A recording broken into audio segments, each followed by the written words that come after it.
Welcome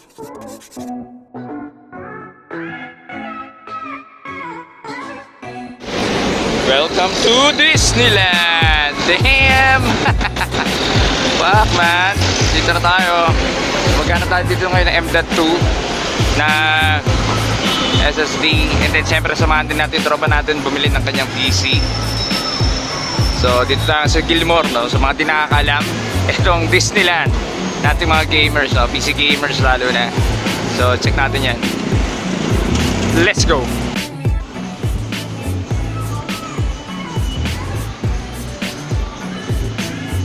Ayan guys, dami tindahan dito. Ayan, dito tayo sa Gilmore. So maghanap tayo dito ng pyesa. Ayan o, mga bagong laptop po.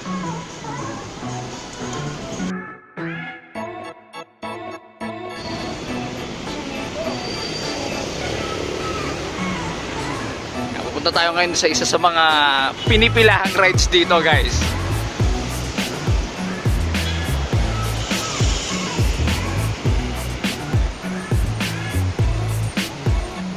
Kita nyo na ba yung sinasabi ko? Yun, let's go!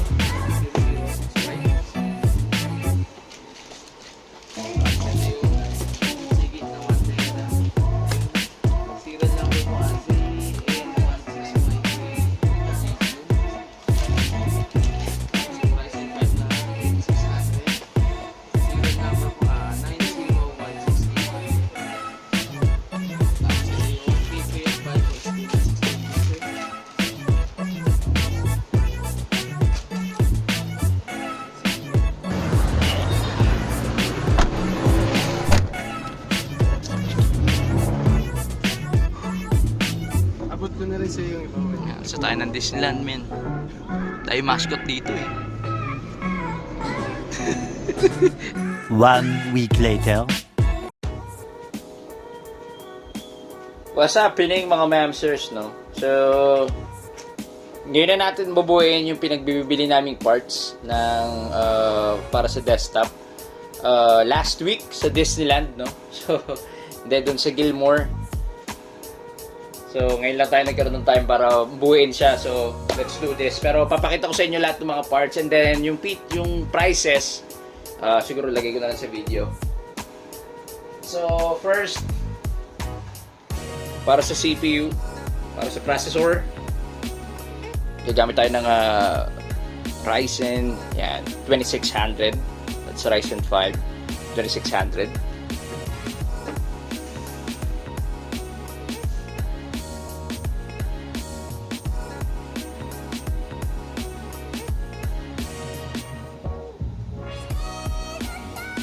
Then, para sa motherboard, nagamit tayo ng ROG Strix B450E Gaming.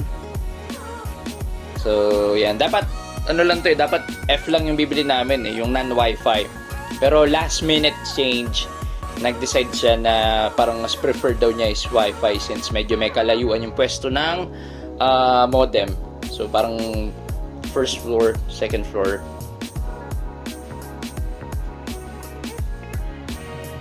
So, kaya nag-decide na kami na mag B450E gaming para may Wi-Fi capability. Next.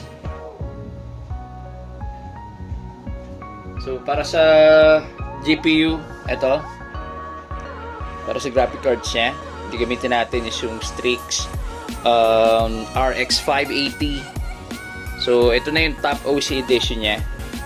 Pero kasing OC edition lang, pero tinodo na namin dito since konti lang naman din yung difference ng price niya at that time. So, yan.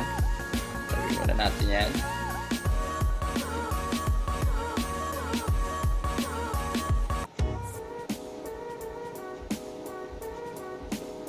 And for the power supply, eto, para sa power supply, gagamit tayo ng Seasonic M12 bronze, 620 watts yan. So full modular na syempre para mas madali yung cable management, saka pag may plano siya na may plano siya in the future na pagandahin pa yung setup niya, and then let's say for the cable management, hindi pwede nyo palitan lahat ng kable nito. Diba? Next.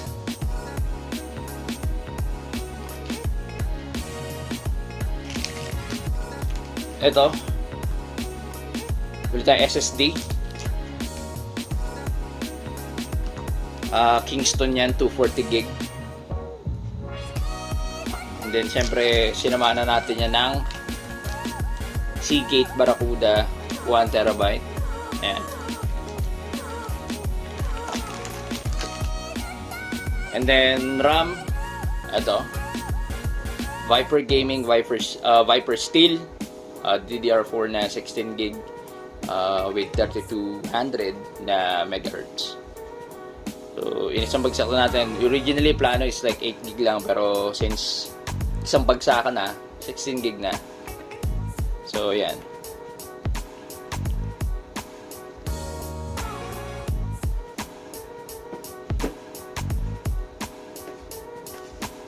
For the mouse, syempre gagamit tayo. Rack gears. Yan. Syempre, rack gears, no? Rack gears number 1. Yan. So, gamit tayo SIG. And para sa keyboard, gamit tayo ng Rack Gears Tandus. Yan, o Demo Blue, since parang gusto niya rin naman clicky para mas ramdam niya yung pagiging what you call this, parang mechanical nung keyboard niya. So, tara, assemble na natin to, guys. Let's do this. Anyway, guys, just so you know, yung may-ari nito, never pa siya nagkaroon ng PC, ng gaming desktop since birth. More on console kasi siya, like PlayStation 1, PS2, PS3, PS4. And then nahikayat ko siya na mag-PC gaming dahil sa laki o dami ng benefits na pwede niya gawin. Siyempre, unang-una hindi lang naman para sa laro, no? Obviously, yung setup na to kayang-kaya pang gaming, pero for office works then, and then may plano rin siyang mag-online job. So at least ready na yung PC niya pagka tinanong yung specs ng PC niya, no? Talagang magugulat na yung recruiter, what the F. So yun, saka gusto sabahan na rin siya sa 30 FPS ng PlayStation. Gusto niya maranasan yung more than 60 FPS. So, those sa PS4, may mga pili naman na mga pili na nagsi-60 FPS. Pero pili pa lang. Unlike sa PC, man, di ba? Alam niyo yan, guys. Kung gaano kalaki yung FPS na kaya abutin ng mga PC natin.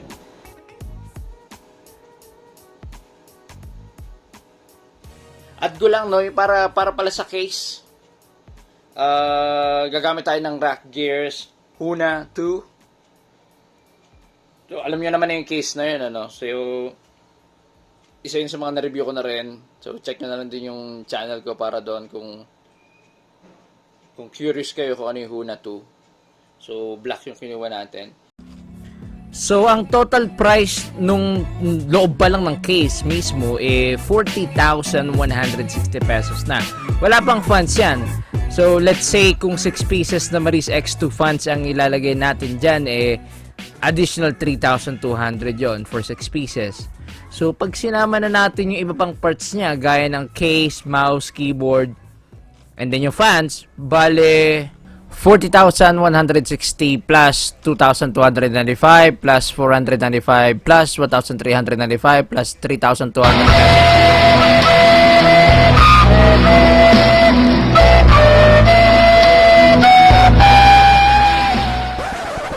So, 47,545 pesos ang total price niya.